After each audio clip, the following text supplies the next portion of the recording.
요한복음 11장 17절에서부터 27절까지 저와 성도님들이 교독하고 27절은 다 함께 읽도록 하겠습니다. 제가 먼저 읽을게요.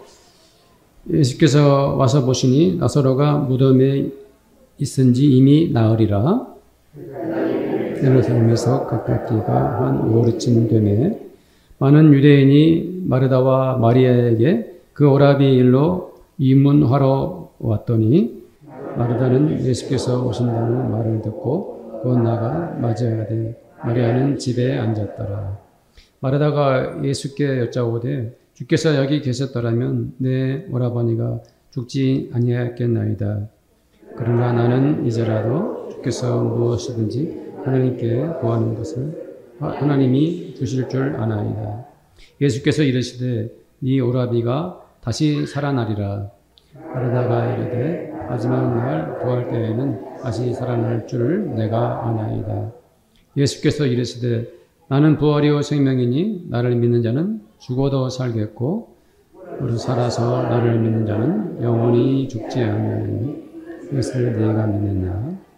이르되 주여 그러하여다. 주는 그리스도시요 세상에 오시는 하나님의 아들이신 줄 내가 믿나이다. 아멘. 성도님들 부활하면 가장 먼저 떠오르는 것이 무엇인가요? 혹시 계란 떠오르십니까? 그것도 부활절 기독교 전통이고 또 문화이기 때문에 참 그럴 수 있다고 생각을 합니다.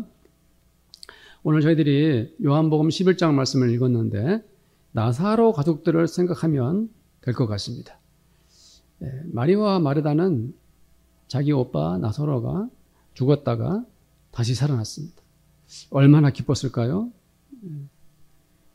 병들어 죽었던 그 슬픔이 채 가시기도 전에 다시 오라비를 보면서 다시 살아난 오라비를 보면서 그 표정은 어땠을까요? 그 눈은 얼마나 놀라웠을까요? 서로 부둥켜 안고 울었을까요? 이미 죽은 지 나흘이나 지나버렸고 몸에서는 악취가 나는데 나사로가 살아서 여기저기 걸어다닌다 이 말입니다. 그것을 마리아와 마리다가 보면서 어땠을까 상상해 보면 한마디로 말하면 기쁨이었을 것 같습니다. 나중에 예수님께서 십자가에 돌아가신 후 사흘 만에 부활하셔서 제자들 가운데 나타나셨을 때도 그 현장에 있던 그 많은 사람들도 그 마음이 그랬을 것 같습니다. 다시 살아오신 주님을 뵈면서 그들은 어찌할 바를 모르고 가슴이 벅차 올랐을 것입니다. 제자들의 마음 역시 기쁨으로 충만했을 것입니다. 그렇습니다. 부활은 무엇보다도 예수를 믿는 성도들에게 바로 무엇입니까? 기쁨인 것이죠. 성도님들 예수님을 한번 생각해 보십시다. 예수님이 어떤 분이시죠? 우리 예수님처럼 사랑이 많으신 분이 세상에 또 어디 누가 있겠습니까? 예수님처럼 그토록 진실하시고 정직한 이는 이 세상에 어디에도 없습니다. 주님은 언제나 온유하시고 모든 사람들을 품어주신 분이십니다. 그 예수님께서 종교 지도자들, 정치적 세력들의 음모에 넘어가서 모진 고문을 당하시고 십자가에 죽으셨습니다. 예수님을 따랐던 사람들의 마음이 얼마나 아팠겠습니까? 그리고 예수님께서 그렇게 돌아가셨을 때 얼마나 많은 사람들이 슬퍼했겠습니까? 아무런 죄도 없으신 우리 주님은 당연히 다시 살아나셔야 했습니다. 그렇습니다. 하나님 아버지는 목숨이 끊어진 당신의 아들을 사흘이 지난 후 부활의 은혜로 살리셨습니다. 부활하신 주님은 주님의 손에 못자국이 그대로 남은 채로 사람들에게 나타나셨습니다. 우리 주님이 죽음을 극복하고 다시 살아오셨을 때 예수님을 사랑했던 그 모든 사람들의 마음은 어땠을까요? 가장 슬퍼하고 절망했던 그들에게 다시 사신 주님께서 그 몸을 친히 보여주셨습니다. 우리 주님께서 다시 살아나신 것이죠. 우리 주님이 다시 살아나다니 이게 꿈인가 생시인가? 주님, 이것이 어떻게 된 일입니까? 그렇게 모두가 놀라고 기뻐했습니다. 그 많은 사람들 중에 나사로와 마리아, 마르다도 함께 했을 것입니다. 저도 우리 교회 성도들도 부활절 예배를 드리면서 우리 주님께서 사망을 이기시고 부활하신 것을 마음껏 기뻐하시기를 축원합니다. 부활절은 기쁨이 넘쳐야 합니다. 부활절 예배는 부활하신 주님을 더욱 높이고 찬양할 때 성령의 은혜로 기쁨이 충만한 것입니다. 우리 교회도 빨리 성가대가 다시 조직되어서 이런 날에 부활절 칸타타도 부르고 하면 얼마나 좋을까요? 그러나 더욱 놀라운 것은 주님께서 죽으셨다가 다시 사신 그 능력이 나에게도 임한다는 것입니다. 더욱 놀라운 것은 주님께서 죽으셨다가 다시 사신 그 능력이 나에게도 임한다는 것입니다. 예수님의 부활은요, 주님이 이뤄내신 혼자만의 기적이 아닙니다. 예수님의 부활은 곧 우리들의 부활인 것입니다. 예수 그리스도를 믿는 모든 성도들은 이제 한 번 죽더라도 모두가 다시 살게 됩니다. 한 번 죽는 것은 사람들에게 이미 정해진 것이고 모든 사람들이 죽음으로 심판을 받지만 하나님의 자녀들에게는 영원한 구원이 기다리고 있습니다. 예수님께서 부활하신 후 그 몸으로 이 땅에 40일간 지내시다가 구름 속을 지나 하나님 아버지께로 가셨습니다. 우리 주님은 하나님 아버지와 함께 영원히 살아 계십니다. 그와 같이 하나님의 아들, 딸들도 이 세상에서 한 번 죽은 후 부활 때에는 다시는 죽지 않고 영원히 하나님 나라에서 살게 됩니다. 자, 우리 요한복음 14장 1절부터 3절 말씀을 한번 읽어보겠습니다. 시작.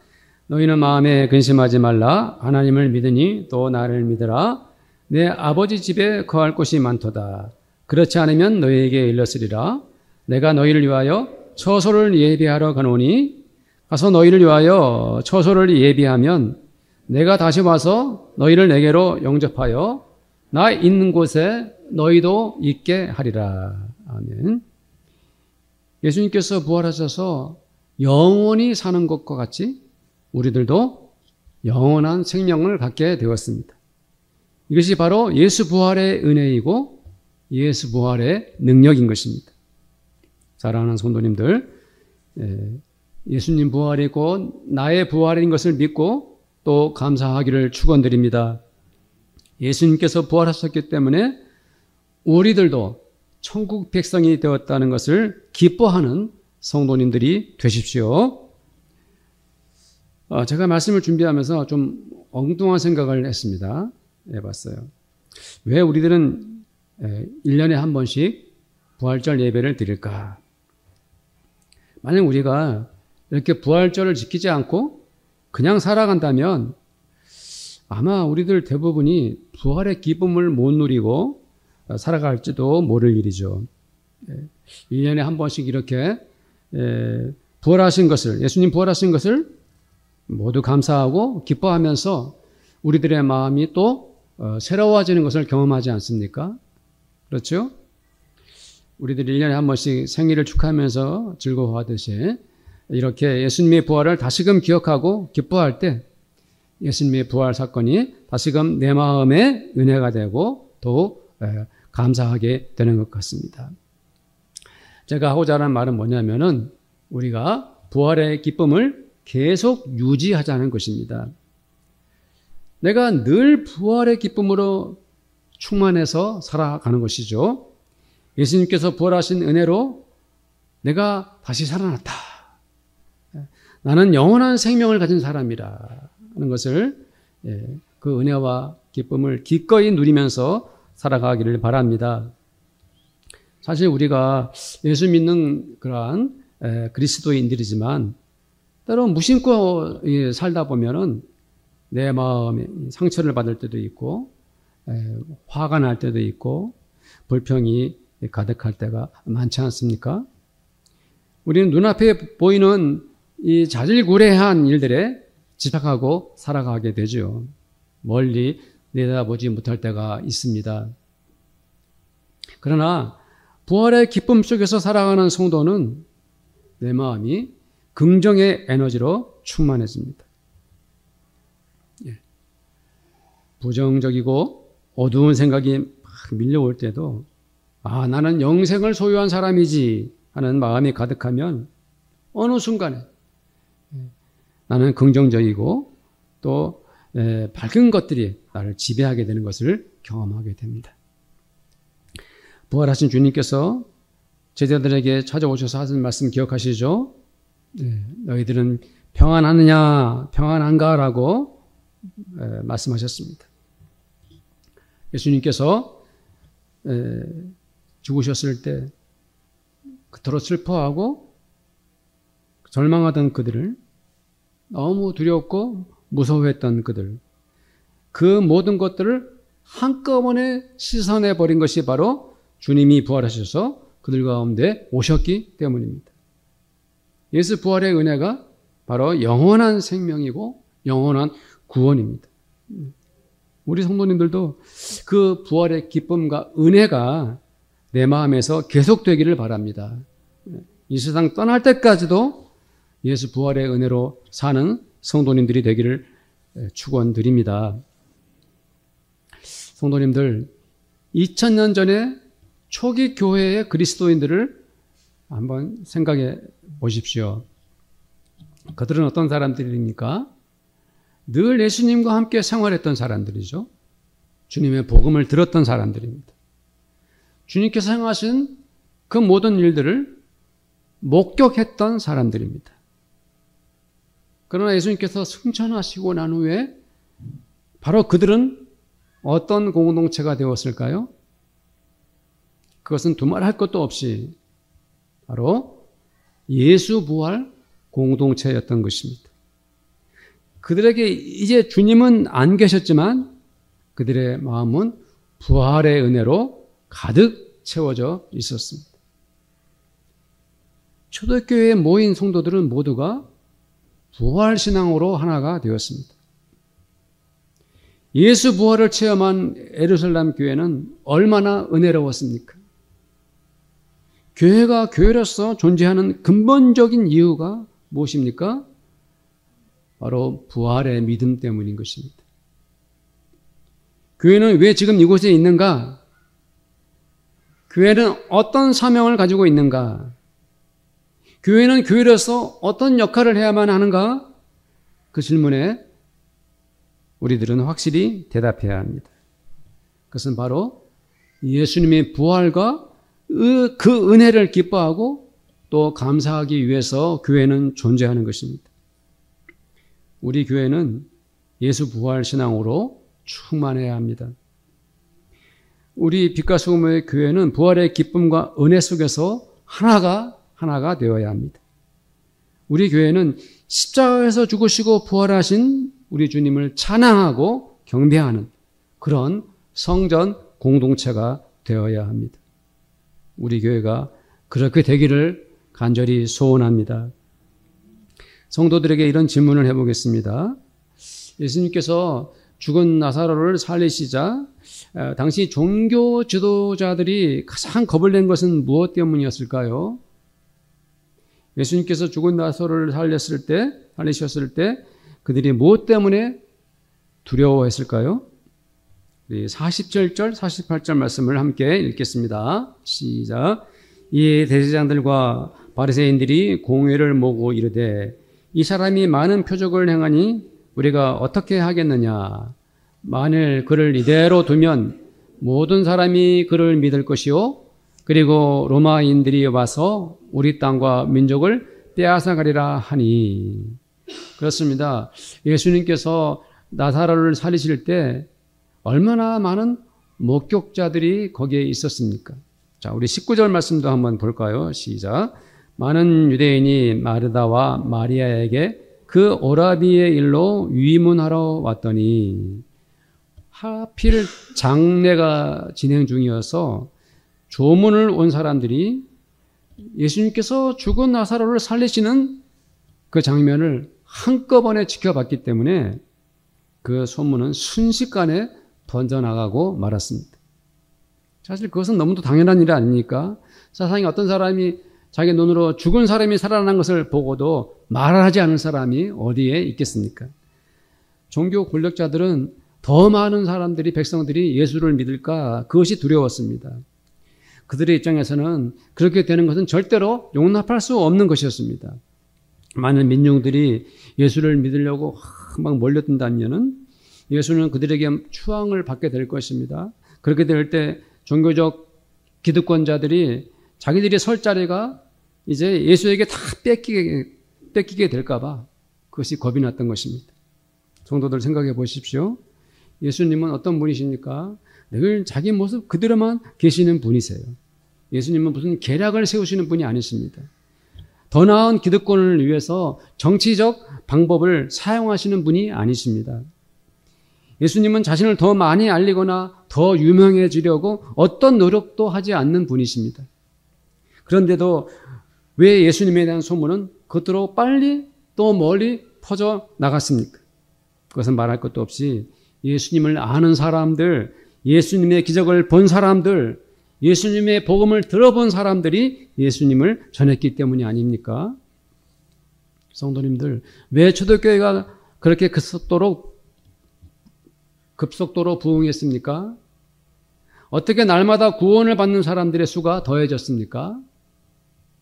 그것은 바로 부활신앙을 가진 성도들이 예수님을 전했기 때문입니다. 그들은 예루살렘은 물론 사마리아, 아시아에서도 그리고 유럽까지도 가서 건너가 예수 부활 복음을 전했습니다. 생각해 보면 예수 부활을 체험하고 그것을 알고 또 믿는 사람들이 예수 부활 복음을 전하지 않고 입을 다물고 있다는 것 자체가 오히려 이상하지 않습니까? 네.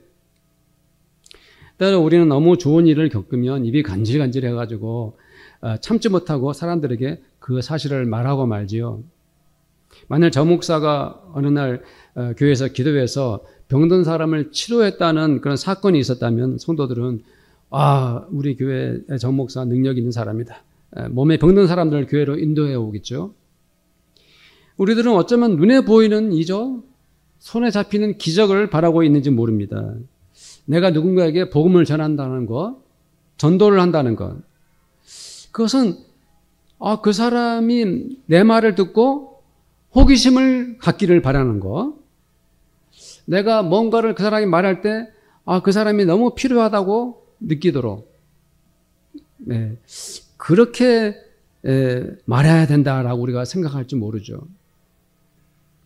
그러나 나사로 사건을 목격한 사람들, 초대교회의 그 수많은 성도들, 그들은 기적을 믿으라 하지 않았습니다. 당신들은 병고침을 받을 수 있다고 말하지 않았습니다. 물론 이런 복음도 전했겠지만은 그것이 본질이 아니었습니다. 그들은 단지 예수님을 전했을 뿐입니다. 그들은 오직 예수 부활을 전했을 따름입니다. 당장 먹고 살고 병을 고치는 것보다 더 소중한 진리, 더 값진 소식, 그것은 부활 복음입니다. 영생을 주는 진리입니다. 사랑하는 성도님들, 우리들은 예수 부활 복음을 전하고 있습니까? 내가 믿는 예수님, 내가 사랑하는 예수님, 나의 소망이신 우리 주님이 부활하셨다고 세상 사람들에게 말하고 있습니까? 우리 주 예수님께서 십자가에서 죽으셨지만 다시 살아나셨다고 우리는 외쳐야 합니다. 우리 주 예수님의 부활, 그것은 곧 나의 부활이라고 소리쳐 말해야 합니다. 예수님께서 부활하셔서 우리들에게, 아니 바로 나에게 영원한 생명을 주셨다고 사람들 앞에서 간증해야 합니다. 내가 믿는 예수님을 단 한 사람이라도 더 영접하게 된다면 얼마나 기쁜 일입니까? 천하보다 귀한 것이 인간의 생명인데 내가 그 어떤 사람에게 예수님을 전하여 그 한 사람이 영생을 얻게 된다면 천하를 구한 것이 아닙니까? 그리스도인들에게 예수 부활의 열매는 곧 구원의 결실입니다. 저는 우리 교회 성도들이 세상으로 나가서 그 모든 사람들에게 예수 부활 복음을 전하기를 축원드립니다. 오래전에 제가 신데렐라 얘기를 했던 기억이 나요.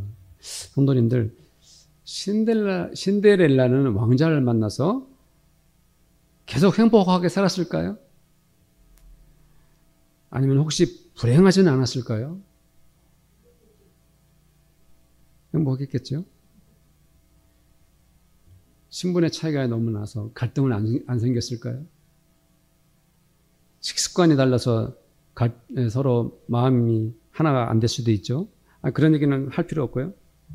자, 제가 왜 이런 얘기를 하냐면 죽은 후에 다시 살아난 나사로는 자기에게 남은 인생을 어떻게 살았을까요?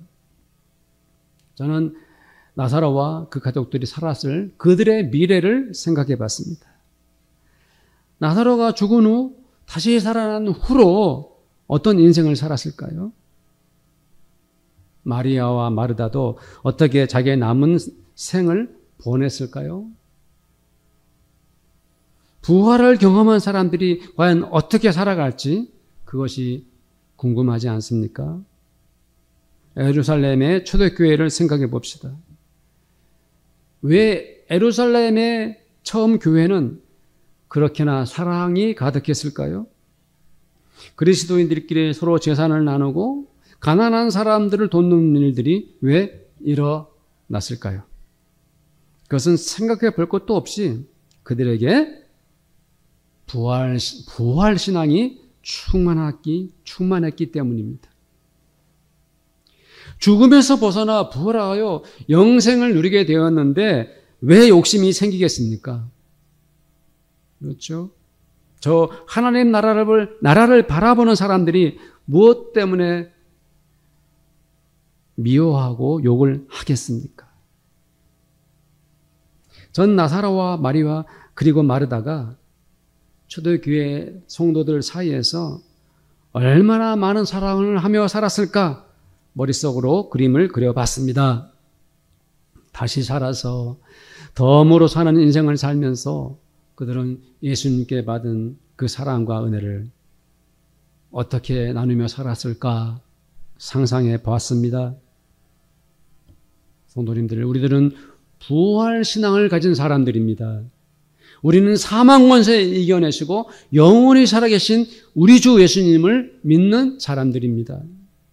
우리 그리스도인들은 이 세상 인생만 살다가 끝이 날 사람들이 아닙니다. 우리는 영원한 나라, 천국을 소망하는 사람들입니다. 그것을 이미 소유한 사람들입니다. 그러므로 우리들은 이 땅에 살면서 더욱 사랑해야 합니다. 가난하고 헐벗은 사람들을 보면 도와주어야 합니다. 슬퍼하고 상처 입은 사람들이 있으면 품어주고 위로해주고 격려해 주어야 합니다. 고난을 당하고 피해를 입은 사람들 도와야 합니다. 뒤에서 혹은 숨어서 우리들의 것을 나누어야 합니다. 그것이 또 다른 부활신앙의 열매인 것입니다. 혹시 성도들은 경상도 지역에서 산불 피해 입은 분들을 위해서 어떤 사랑을 실천하였습니까? 상처를 입은 사람들, 슬픔을 당한 사람들을 위해 우리 교회들과 한국 교회들과 그리스도인들은 주님의 사랑으로 행동해야 됩니다. 저도 우리 성도님들도 부활 신앙의 능력을 이 사회에 나타내야 합니다. 부활 신앙을 가진 성도들은 그리고 이 세상의 모든 교회들은 이 세속에서 소금이 되고 빛이 되어야 합니다. 성도님들, 고린도후서 5장 17절부터 19절 말씀을 보겠습니다. 함께 읽겠습니다. 그런즉 누구든지 그리스도 안에 있으면 새로운 피조물이라. 이전 것은 지나갔으니 보라 새 것이 되었도다. 모든 것이 하나님께로서 났으며 그가 그리스도를 말미암아 우리를 자기와 화목하게 하시고 또 우리에게 화목하게 하는 직분을 주셨으니 곧 하나님께서 그리스도 안에 계시사 세상을 자기와 화목하게 하시며 그들의 죄를 그들에게 돌리지 아니하시고 화목하게 하는 말씀을 우리에게 부탁하셨느니라. 아멘. 그렇습니다. 우리 주님이 부활하신 것은 온 세상들과 하나님이 화목해 하시려는 것입니다. 예수 부활의 믿음을 가진 하나님의 아들, 딸들은 이 세상의 모든 폭력과 테러, 전쟁을 거부해야 합니다. 어떤 정치적 이유를 막론하고 우리 기독교인들과 온 세상의 교회들은 러시아와 우크라이나 전쟁, 이스라엘과 하마스의 전쟁 같은 것들을 막아서야 하는 것입니다. 종교의 이름으로 정치적 목적으로 혹은 사상을 앞세워서 사람을 죽이거나 전쟁으로 민간인들을 죽음으로 몰고 가는 것은 결코 우리 주 예수님의 뜻도 아니고 부활신앙도 아닌 것입니다. 예수 부활은 이 세상의 평화와 사랑을 회복하는 데 있습니다. 예수 부활 자체가 생명이고 영생인 것처럼 예수 부활의 그 힘과 능력은 온 세상의 생명을 지키고 평화를 이루는 데 나타나야 하는 것입니다. 오늘 부활절 말씀이 좀 여러 가지 주제를 가지고 제가 말씀했기 때문에 간단히 정리해 드리겠습니다. 예수님 부활하신 것을 우리 모두 크게 마음껏 기뻐합시다. 예수님의 부활은 우리에게 영원한 생명을 주시는 것입니다. 그리고 부활의 기쁨을 우리 생활 속에, 내 마음 속에 계속 지속시키며 살아갑시다. 우리 빛과 소금의 교회가 예수 부활의 은혜와 감사로 충만한 그러한 교회가 됩시다. 우리 모든 성도들이 예수 부활 복음을 전하며 예수님을 전하고 천하보다 귀한 생명을 구할 수 있게 되기를 축복합니다. 초대교회가 부활신앙으로 사랑을 실천한 것처럼 우리들이 이 사회의 빛과 소금이 됩시다. 예수님 부활하셔서 온 세상에 평화를 주시고 하나님과 우리들 온 세상이 화목해 하라고 하신 것처럼 화목해 하는 성도님들이 되시기를 바랍니다. 오늘 말씀을 기억하면서 우리가 부활신앙의 열매를 맺기 위해서 우리 합심해서 기도하겠습니다. 하나님 아버지 감사합니다. 예수 부활의 그 열매가 없다면 우리가 머릿속에 남겨진 부활신앙, 지식적인 부활신앙, 아버지 오래된 관습의 부활신앙에 머물고 말 것입니다. 주님, 우리는 부활신앙의 열매를 맺어야 합니다. 우리가 부활신앙의 그 기쁨이 충만하기를 원합니다. 부활의 은혜가 우리 가운데 차고 넘치기를 원합니다. 주님, 간절히 기도합니다. 우리가 부활의 그 은혜와 기쁨과 그 아버지 하나님이여 감사를 생활 속에서 우리의 마음속에서 지속적으로 아버지 하나님 겪어나가기를 원합니다. 주님, 우리 교회가 교회의 본질을 아버지 지켜내기를 원합니다. 예수 부활의 은혜와 예수 부활의 권능이, 예수 부활의 감사가 충만한 우리 빛과 소금의 교회가 되게 하여 주옵소서. 주님, 예수 부활 복음을 전하기를 원합니다. 아버지 하나님이여 예수님 전하기를 원합니다. 영원한 천국 복음을 전하는 저희들 되기를 원합니다. 나의 형제들에게, 나의 친구들에게 예수 복음 전하기를 원합니다. 주님, 초대교회가 부활신앙으로 사랑을 실천한 것처럼 우리들이 이 사회의 빛과 소금이 되기를 원합니다. 나누고 아버지 하나님이여 실천하는 행동하는 그리스도인들이 되기를 원합니다. 주님, 이 땅에 오셔서 참 평화를 주셔 만왕의 왕, 평화의 왕으로 오신 주님이 부활하셔서 우리 모두에게 화목해 하라고 말씀해 주셨으니 화목해 하는 직책을 아버지 하나님이여 순종하는 저희들 되기를 원합니다. 감사합니다. 우리 주 예수님의 이름으로 기도드리옵나이다. 아멘. 지금은 부활하시고 생명이신 우리 주님 예수 그리스도의 은혜와 하나님 아버지의 그 사랑하심과 성령님의 교제하심이 오늘 이렇게 부활하신 주님을 찬양하며 경배하며 예배드리는 사랑하는 모든 성도들 머리 위에, 그들의 가정 위에 또 열심히 일하는 일터와 또한 최선을 다해 공부하는 우리 학생들의 학교 위에 그리고 우리 교회 위에 지금부터 영원토록 함께 있을지어다. 아멘.